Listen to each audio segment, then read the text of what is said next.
একটা ইখতিলাফি মাসআলা।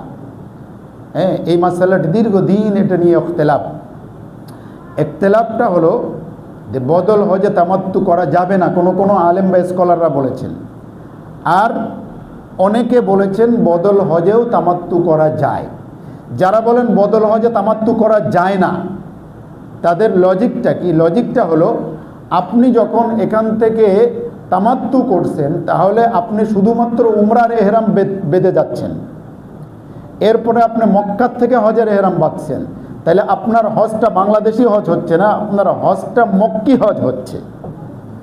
অথচ যার পক্ষ থেকে করা হচ্ছে তার জন্য তো বাংলাদেশি হজ ফরজ ছিল, তার উপরে বাংলাদেশি হজ, বুঝছেন তো?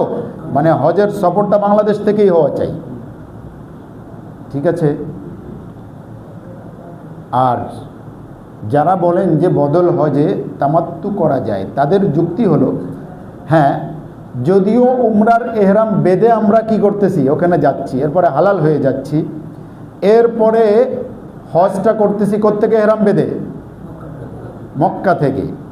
যখন হজ করতেছি তখন ওই হজের সাথেই উমরাটা অ্যাড হয়ে যাচ্ছে, অ্যাড হয়ে হজ উমরা দুইটাই বাংলাদেশি হয়ে যাচ্ছে।